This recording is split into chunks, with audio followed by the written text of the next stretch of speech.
রাষ্ট্রীয় কাজে আমাদের মহিলাদের মূল স্রোতে যেন চলে আসতে পারে, আমরা সেই পদক্ষেপ নিয়েছি। আমি 96 সালে যখন সরকার গঠন করব, আমি দেখলাম একজন সেক্রেটারি পদে কোনো মহিলা নাই।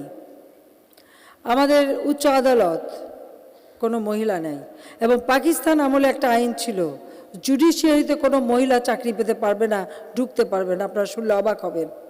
স্বাধীনতার পর সেই আইনটা সংশোধন করে দেন এবং সংশোধন করে দিয়ে মহিলাদের সেই জুডিশিয়ারিতে চাকরি পাওয়ার সুযোগ করে দিয়েছিলেন। এবং যিনি প্রথম চাকরি নিয়েছিলেন নাজমুন আরা, আমি 96 সালে যখন হাইকোর্ট বিভাগে প্রথম নারী জজ নিয়োগ দিই, তিনিই ছিলেন প্রথম নারী জজ, তাকে নিয়োগ দিয়েছিলাম। এবং তিনি প্রথম অ্যাপিলেট ডিভিশনেও জজ হিসেবে গিয়েছিলেন। কাজে এই যে জুডিশিয়ারিতে নারীদের ব্যবস্থা, প্রথম পুলিশ এসপি, আমি যখন প্রথম একজন নারী পুলিশ এসপি করতে যাই, অনেক বাধা এসেছিল। হ্যাঁ, মেয়ের আবার এসপি হবে কিভাবে? আমি কিন্তু জোর করে দিয়েছিলাম। এবং মুন্সিগঞ্জে প্রথম রওশনারা, তাকে আমরা এসপি করলাম।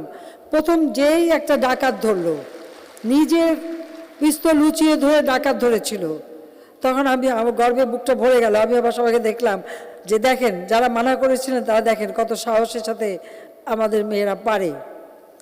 এইভাবেই কিন্তু এক একটা জায়গায় আমরা মেয়েদের নিয়ে আসি।